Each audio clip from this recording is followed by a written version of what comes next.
Assalamualaikum warahmatullahi wabarakatuh. Bersama kembali dengan saya ngobrol bareng Dr. Moses.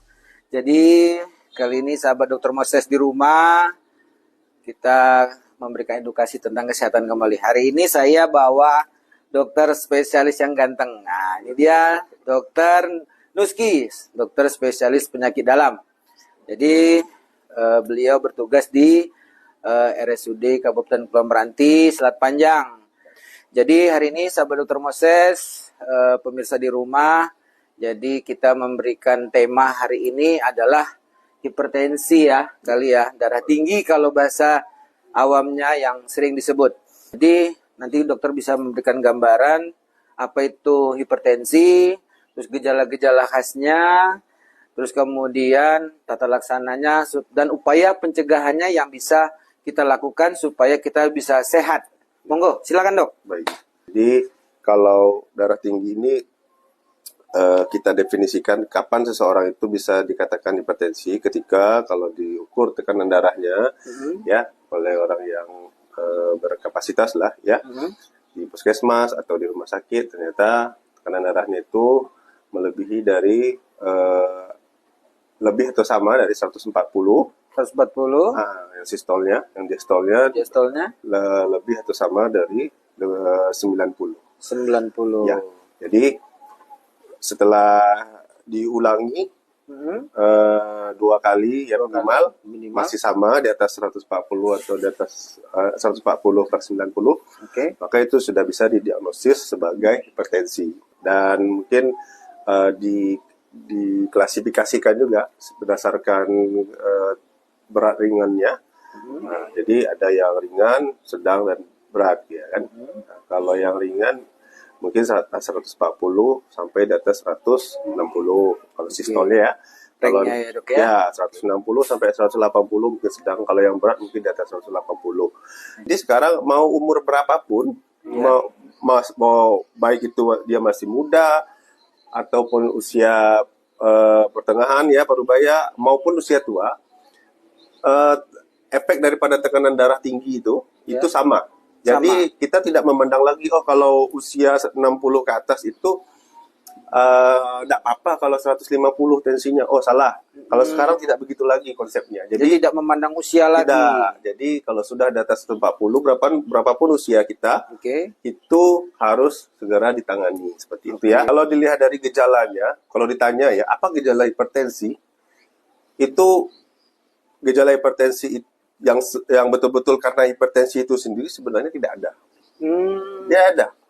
Tapi yang bergejala itu biasanya komplikasi dari hipertensi itu. Komplikasinya ya dok ya. Nah, jadi yang jadi permasalahannya adalah komplikasinya. Komplikasinya ya yang bermasalah. Itu yang kita khawatirkan. Yang dikhawatirkan. Jadi kalau kita bicara komplikasi dari hipertensi, mungkin kita ketahui dulu ya. Apa sih komplikasi hipertensi? Apa aja ya? Kalau orang kena hipertensi itu apa sih yang akan terjadi? Nah, jadi komplikasi yang bisa terjadi karena hipertensi itu hampir mempengaruhi semua organ, ya. Organ jantung. Jadi faktor risiko menjadi penyakit jantung bisa dari hipertensi. Ada yang namanya penyakit gagal jantung, ya. Kemudian juga bisa faktor risiko dari penyakit stroke. Stroke, ya. Nah, ini yang bervariasi nih, bisa cepat, bisa lambat, atau karena dia tergantung kondisi pembuluh darahnya itu sendiri. Nah, kemudian yang ketiga itu ginjal. Ya. Jadi bisa berujung ke gagal ginjal. Sekarang kira-kira pengobatannya dok? Ya, mungkin sebelum ke pengobatan kita juga harus ada yang perlu saya jelaskan sedikit ya, bahwa mungkin ada yang bertanya, kenapa sih kita ini bisa hipertensi gitu kan? Apa sih penyebabnya? Bukan penyebab ya, istilah lebih tepatnya faktor risiko yang menimbulkan. Ya, faktor risiko itu ada 2. Ada yang bisa dimodifikasi, artinya bisa kita cegah. Ada yang tidak bisa dimodifikasi. Yang tidak bisa dimodifikasi itu tidak bisa kita cegah. Nah, itu istilahnya mungkin udah takdirnya dapat begitu. Gitu kan. Contohnya apa? Kalau yang tidak bisa dimodifikasi itu adalah pertama itu genetik. Jadi kalau dibilang hipertensi apakah penyakit keturunan? Ya. Betul. Yang kedua usia. Jadi usia yang paling sering mengalami hipertensi itu usia di atas 35 atau di atas 40 tahun. 40 tahun. Itu biasanya. Biasanya. Ya. Tapi apakah di bawah itu bisa? Bisa juga, sangat bisa. Sangat bisa. Kemudian yang tidak bisa dimodifikasi lagi adalah jenis kelamin. Jenis kelamin. Paling beresiko di antara jenis kelamin laki-laki atau perempuan itu adalah yang laki-laki. Laki-laki yang mempunyai faktor risiko tinggi ya. Jadi kita bapak-bapak ini lebih beresiko untuk mendapatkan hipertensi. Jadi yang tidak bisa dimodifikasi yang memicu hipertensi, pertama, yang paling utama seperti disinggung tadi ya. Asupan garam yang berlebih. Asupan garam. Kemudian juga faktor lifestyle kita ya. Lifestyle kita. Bisa merokok, kurang olahraga. Kemudian dislipidemia. Oke dok, gimana pengobatannya nih dok? Apabila sudah kita tahu nih, ini kadang rada sulit pengobatannya. Udah tahu darah tinggi tapi, gimana ya dok? Apalagi kalau disuruh minum obat, kayaknya udah capek deh dok. Ya gitu. Monggo dok, silakan. Ya, penyakit ini adalah penyakit yang bukan sembuh ya, tapi hanya bisa dikontrol. Dikontrol. Artinya penyakit ini ketika diobati kemudian tensinya normal, udah selesai, tidak begitu. Tapi ketika dia makan obat, kemudian tekanan darahnya normal, itu berarti terkontrol. Nah, kalau terkontrol maka pengobatannya dilanjutkan dengan pengobatan yang sudah mengontrol itu tersebut ya. Jadi tidak perlu ada penambahan lagi, berarti itu sudah stabil dengan dosis ataupun regimen yang diberikan seperti itu. Nah, prinsip pengobatannya hampir sama dengan pencegahan tadi ya, bahwa pertama itu adalah kita harus paham dulu bahwa tentang penyakitnya, bahwa penyakit ini adalah penyakit yang tidak disembuhkan tapi hanya bisa dikontrol. Itu dulu, pemahaman itu dulu, sehingga berawal dari pemahaman maka akan muncul tindakan yang tepat gitu kan. Tidak lagi ada pertanyaan, kok nggak sembuh-sembuh, kok kapan sembuhnya? Apa nih udah diobati lama-lama nggak sembuh juga. Itu dulu yang harus konsep bahwa penyakit ini bukan penyakit disembuhkan tapi bisa dikontrol. Itu harus diketahui sama si penderita hipertensi. Itu satu. Yang kedua, memodifikasi gaya hidup. Itu dia. Nah, yang harus kita modifikasi gaya hidup kita, pertama diet. Itu. Makan, balik lagi berhubungan dengan makan. Ya, diet rendah garam. Ya. Garam yang dibolehkan untuk orang hipertensi itu sebenarnya adalah 1.500 mg natrium atau setara dengan mungkin ya setengah dari sendok teh. Itu udah paling banyak. Sudah paling banyak itu. Kalau orang normal kan satu. Kalau orang sakit hipertensi setengah aja. Ya. Nah, jadi memang itu jadi memang harus agak hambar-hambar sedikit itu yang susah itu. Itu tadi ya, sahabat pemirsa Dr. Moses itu yang susah itu dok. Garam dulu, kemudian mengurangi asupan lemak kemudian memperbanyak sayur. Dari penelitian yang ada itu bisa dengan mengurangi asupan lemak dan memperbanyak sayur dan buah itu, kemudian juga mengurangi garam, itu bisa menurunkan tekanan darah 20 poin, misalnya 150 bisa jadi 100, bahkan bisa normal kan. Seperti itu. Itu penelitiannya ya. Kemudian yang ketiga baru olahraga tadi yang kita bahas tadi. Olahraga itu juga bisa menurunkan tekanan darah.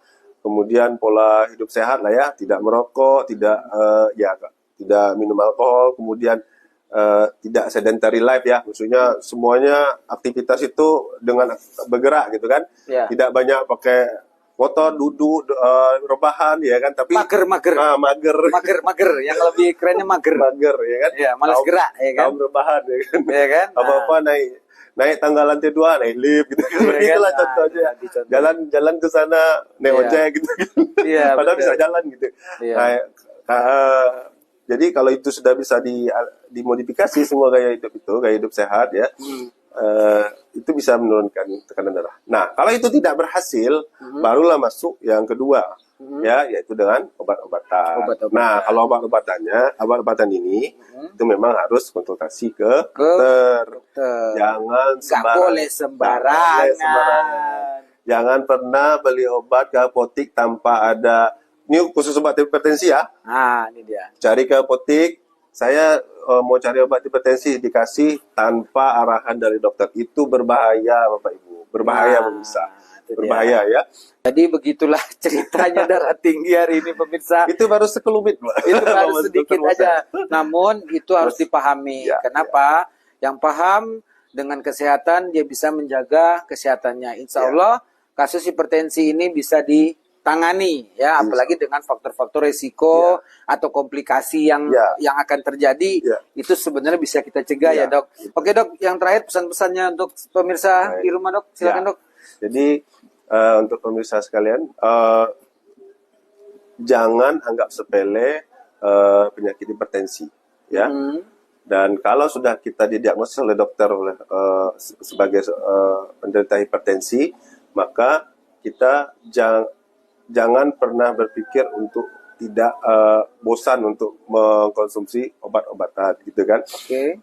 Kemudian supaya apa? Supaya kita terhindar dari komplikasi yang diakibatkan oleh hipertensi yang tidak terkontrol, yaitu jantung, penyakit ginjal, stroke, mata juga. Tadi belum kita bilang ya, mata, retinopati hipertensi itu bisa mengalami kebutaan ya. Langsung spontan ya dok ya? Iya, rusak saraf-saraf mata itu. Dan penyakit-penyakit yang lainnya. Jadi oleh karena itu jangan pernah anggap sepele penyakit hipertensi dan mulailah pola hidup sehat supaya faktor risiko untuk faktor risiko hipertensi itu bisa kita cegah, yaitu dengan pola hidup sehat ya, konsumsi garam yang tidak berlebihan, menjaga lemak darah, kemudian berolahraga yang teratur ya. Jadi sahabat Dokter Moses di rumah, itulah tips-tips ya dan ilmu-ilmu edukasi kesehatan luar biasa Dokter Nuski kita keren banget ya. Jadi harapannya edukasi ini bisa bermanfaat kepada pemirsa sahabat Dokter Moses di rumah. Cukup dok, ada lagi yang mau disampaikan? Mungkin itu ya, ini tuh baru sekelumit, nanti ada kesempatan lagi kita lanjutkan. Oke, kita bedah lagi lebih dalam ya tentang darah tinggi. Oke dokter, terima kasih banyak atas waktunya. Alhamdulillah waktunya sudah diberikan nih dari Dokter Nuski ini untuk pemirsa di rumah berbagi ilmu dan sharing, semoga bermanfaat. Baik, itu saja mungkin yang bisa saya sampaikan dari acara Ngobrol bareng Dr. Moses. Terima kasih banyak. Semoga bermanfaat. Akhir kata, Assalamualaikum warahmatullahi wabarakatuh. Salam sehat.